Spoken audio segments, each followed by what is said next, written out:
All right, now at SFF and Switch this year, we are spotlighting people and talent. And this afternoon, we want to celebrate the spirit of founders, specifically two Singaporean tech startup founders who have made waves in the local and global scene thanks to their innovative and entrepreneurial spirits. Now, the first of which is Miss Fengru Lin, the CEO and founder of TurtleTree Labs, and she's made waves by looking to generate milk from stem cells. I'd also like to introduce Mr. Darius Cheung, the CEO and founder of 99.co, one of Asia's fastest growing property portals that has totally reinvented the way people discover great properties online. Now, both of them have overcome tremendous challenges in their paths to success, and we're so excited to hear from them today. Moderating this session is Ms. Robyn Tan, the Managing Director of KrAsia. Let's give them a warm welcome. I guess for me, resilience is being able to preempt and plan. It's really important to be able to identify or see what potential risks that could come ahead in the future and preempt them. And I do that with my team a lot. We run a lot of simulations, a lot of strategy sessions to make sure that we're kept abreast of anything that comes along. And I guess second is reiterating, it's very important for startups to continue to reinvent ourselves.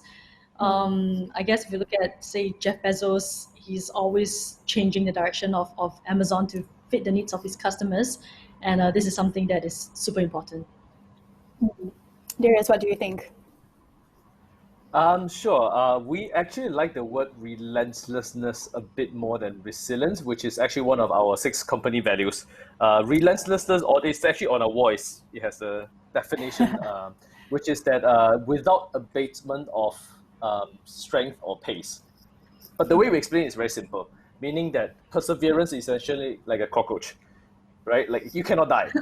You always survive no matter what. People nuke you, they step on you, no matter how, you will still survive. But that's not good enough because cockroaches don't do great things. So we explain it's not so much cockroach. Relentless is not cockroach, but rocky. Rocky is no matter how many times people beat you, you still get up, and then you punch back at the same strength as much as you can get up. So I think it's easy to kind of if get beaten down and kind of come back up, but it's much harder to come back up with the same level of motivation. I think that's what we like more. Yeah. I'm very curious, what are the other 5 values on your company wall? Happy to share it another time.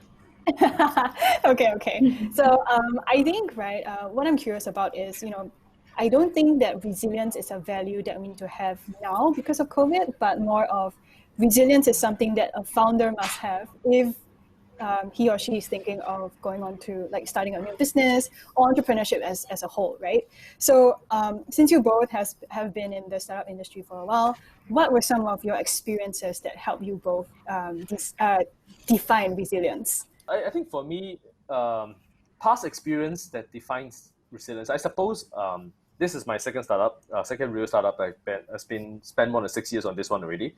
My last startup, I ran it for 5 years. We almost ran out of money 3 times, like within 2 weeks of running out of money, right? It's like 2 weeks to payroll and we have no idea how to meet it type of situations. I think having gone through that really puts it in perspective, or help me kind of prepare that any situation can happen. Like if you're 2 weeks away from being able to make payroll and you have to tell all your guys that, well, sorry, you're not getting salary today, or you are gone, our company is gone. So I think that really helped prepares one for any situation, to be honest. Yeah, that was my experience. Robyn looks like she has something to say. No, I'm just curious, right? Like, who saved you? Like, how did you save yourself? On the last? Yeah, all 3 times, all different. But that's an interesting question because this is also where I've learned to define my own version of what real angel investor is. Right? Like today, angel investor means people who write small checks. My definition of angel investor is somebody who will help you and try to save you from the brink of destruction, even though they know they might not get the money back. Meaning that the purpose is greater than returns ROI. So I think that's what the literal definition of angel investor is. So I think 2 out of 3 times we actually saved by an angel investor that say that, well, I'll loan you the money.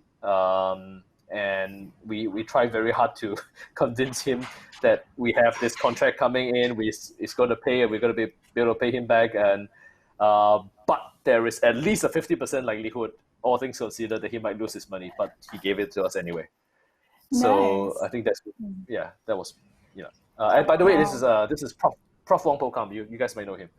Oh, Prof. Wong. Wow. Okay, He was the okay. first angel investor. He was the guy who saved us. Yeah. I see. Wow. Wow, literally Kudos to an angel. that. What about you, Yeah. Fengru? For me, resilience in terms of, especially for TurtleTree, because we're quite a young company. So what we do is we try to learn as much as we can in every meeting, in every engagement with partners, with customers. And my co-founder and I, because we talk to other founders a lot, we want to brainstorm and learn from each other. So what we do is we tend to go through our business plans, we pitch to each other, we try to understand what their go-to-market is. And through this rounds and rounds of iterations and talking through each of the businesses, we learn a lot, and we try to preempt any challenges ahead. I haven't had a time when I cannot pay my guys yet, but when that day comes, I'll have a different story to tell as well. Okay, I kind of hope that day doesn't come.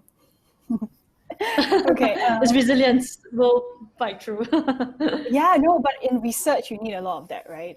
I think resilience is not so much of, you need to have failure or on the brink of failure before you have to be resilient, but going through research, going through maybe experiments that don't work out, and still deciding to continue, right? To me, that's a demonstration of resilience lah. Yeah, I mean, for us, it's really a bit different. Like, we have to pre-plan everything and preempt a lot of things. Otherwise, when we run out of money, it's really an endpoint. Right. Speaking of which, right, so how have you both adapted your businesses to the current situation with COVID and the pessimistic outlook? Probably Fengru. So for us, we're quite fortunate because we are still in R&D stage. After our fundraise a month ago, we are quite fortunate that we can continue our, just business as usual. But one thing I want to highlight is really the support from the Singapore government, Enterprise Singapore, Singapore Food Agency, A-Star. They have all been super supportive across the board. And because of that, our lab actually didn't have to shut down because of COVID. And in times where there are other food tech, biotech startups who are just hot behind our heels, it's extremely important for us to have used this time to accelerate our R&D. So we are very thankful for that. That's great. Darius? Cool. And I heard that during any crisis like COVID, the birth rate and the divorce rates always goes up, right? So you got bigger market. Yeah. 10 months from now, there's going to be more babies, right? So 10 months. Yeah. You have 10 months for your R&D to succeed. Yeah, you got 10 months. I'll tell my son to that. Hurry up. No pressure. For us, actually, we were quite scared No going pressure, into guys. COVID because we know the property market is definitely going to crash, and it did. So you take Singapore market as an example. March and April saw a 70% drop on transaction volume. April and May saw a 70% drop from March. And luckily in June, it kind of recovered as circuit breaker kind of start releases. But we were definitely concerned in terms of whether our business would even exist in such a climate. But what is interesting is that, even though there was lots of fires to fight and people had to work from home and we worked very hard to kind of drive a change, I think I'm proud to say that I think our team used the moment well. So a lot of the property owners, developers, property agents had a lot more time on their hand now. So we used the opportunity to drive the digital change, so-called digital change, where we actually, for example, our number of video listings, so listings with video of the apartment, has gone up by 30x. And the amount of time that people spend on each of these listings has gone up by 6x. And each of this listing is 3 times as likely to get an inquiry because essentially, since you can't go down for viewing, then a listing that has a video is a great replacement for that. It's not 100% replacement, but it's a good enough replacement for at least getting an inquiry through to ask a few questions and see whether this is a property you're interested in. So I think because of such efforts, I think we were able to quickly adapt to the environment. To be honest, long term, we actually predict that this is going to be much more beneficial for platforms like us, because consumers over time, and even during the next 2 years while COVID is still active, they don't really want to interact as much as possible in person. They would want to spend more time online for the viewings. So I think that has been quite positive for us. And I think fortunately it turns out that it did end up somehow. I also don't know how we managed it, but somehow Q2 ended up being 20% higher in revenue compared to Q1. Not sure how we did it, but somehow we managed. Yeah. That's good. That's good. I'm curious. So Darius, when you guys entered that slump, right? How did you decide that okay, we're going to try out videos? Or was it something that came from the market? Yeah, no, actually, so video is something that we always had. The fortunate thing is that we didn't have to build a product for it. The product was always there. It's just that it's been silent and dead for a year since it's been there. We try to push as hard as possible especially for our agent industry to adopt it. And it's true also, because the ones who adopted it didn't find too much of a delta in terms of results. Because Singapore is so small, right? Like if you're a property buyer, you'd be just like, okay, I see the photos, it's good enough. Then it's like easy to make a trip to just go down rather than watch a video online and which is like 50% experience, you can go down for 100% experience. But I think for us, I think it's really that taking an existing product and quickly saying that, you know what, we got to take some bets. This is a time whereby the whole talk about being data-driven completely gets thrown out the window, right? It's like, what do you think people want? I think they want to watch video of a listings online. This is probably true. Okay, let's go market this to the agent and make sure that they put up videos, right? Like it's complete guesswork, and we just gambled on it, and it kind of worked. And we further gambled on a live viewing feature, so the agents can actually now enable to say that I can actually. So this is post circuit breaker. They are actually able to be in the unit, but if the buyer doesn't want to visit, they can request that I will do live viewing with you through WhatsApp live call or Facebook live video call and so on. So that has also taken off quite well in the last 1 month since we launched as well. Yeah. Interesting. So I'm curious, right? So what gives you both the strength to be resilient? Because it's so hard, right? Especially if you keep running into walls. I guess this what founders sign up for, right? Founders, CEOs, that's what you sign up for. You have to be the last man standing. Like, if everybody is panicking, you have to pretend not to panic. Because if you panic, all hell breaks loose, right? So even if you're actually panicking, you still have to pretend not to panic.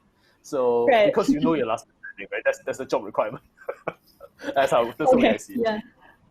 Yeah, that's true. There's no choice. Well, I guess for me, recently I watched a movie about Edison and Westinghouse. So they are the big electric providers when electricity first came out. And I'm not sure if, Robyn, you're nodding your head. I think you've watched it. It was a really cool movie. I got no time to watch TV. So they talk about so you're talking about the time when electricity was invented, and you're talking about DC versus the AC current. And in that point in time, all these big inventions came out just after World War II. And both founders of DC and AC, they were very resilient. They managed to push through their inventions despite the not so good times. And at the end of the whole light bulb thing, like Edison was saying, there might come a time when only the rich people will burn candles to see light. So it was quite impactful for me. There will come a time when it doesn't make sense to do things the way we did before. And I guess as founders, this is what our aim is and our dream is. Interesting. For every invention of a light bulb, there is a premium candle company being made. And those things are expensive. Yeah, exactly. Right. No, but don't you think it's hard? Like, how do you choose to believe that I can find this? Especially from you are creating cell-based breast milk, right? And then this has not been done before. How do you know that you can do it? So the fact that it hasn't been done before is more like there is no business out there who has done it before, but bits and pieces of the technology has been done before. So there are certain pieces of literature that says certain methods of our whole process has been done before. So we are really piecing different technologies together, stringing it together, optimizing it, and going out to market with it. And because, there's several different things, right? It's really timing. It's all about timing. It's about being in Singapore, having the support of the government, hitting a point in time when technology is able to support what we really want to do. So all these different points are kind of converging at this point in time, which is why I feel like door after door opening is something that can happen. Okay, great. Given the current landscape, right, I just want us to end the panel with a bit of encouragement and optimism for all the founders and investors out there. So what words of encouragement would you give to our fellow founders who are maybe struggling right now or trying to figure out what to do next? Let's start with Darius. Words of encouragement. I'm a very I don't encouraging person. Yeah, you're so harsh. Okay, maybe you can present. How about I give two sides of the coin? So Okay, on the bright side of the coin, I would say that to fellow founders, and then this is my experience, humbly, my 2 cents. Yeah, for I think startups are naturally advantaged to any crisis because A, we are faster, we are more agile, and B, we are more decisive, we are a flatter organization. And C, we have nothing to lose. Relatively, right? A new digital camera startup has nothing to lose compared to Kodak, who has a $2 billion business to lose. So, big use of it. I think there's a great opportunity, a crisis that if you don't know what to do, your competitor or better your incumbent is even more panicking. So this is awesome. So that's the good side of it. The bad side of it, I would say, if you need encouragement, then I would say, then suck it up lah. This is the job you signed up for. So sorry, I don't think you need encouragement. You're a founder, so you just have to do what you need to do. Yeah. Okay. I agree with Darius. But I guess for us, this is not just advice for other people, but this is what we're doing as well. Like we hyper-focus on what's valuable to the business, what's important, and then see what we can cut out. We just cut it out. So we need to stay hyper-focus and make sure that we have enough runway for the next 12 to 18 months. And also, don't stop learning. The team is using this time to learn from everyone, and we want to make use of every opportunity to extract the most value out of every single meeting that we go to, every discussion. So yeah, these are my 2 cents. Thank you. Thanks, Fengru and Darius, for taking time, and everyone for joining us today.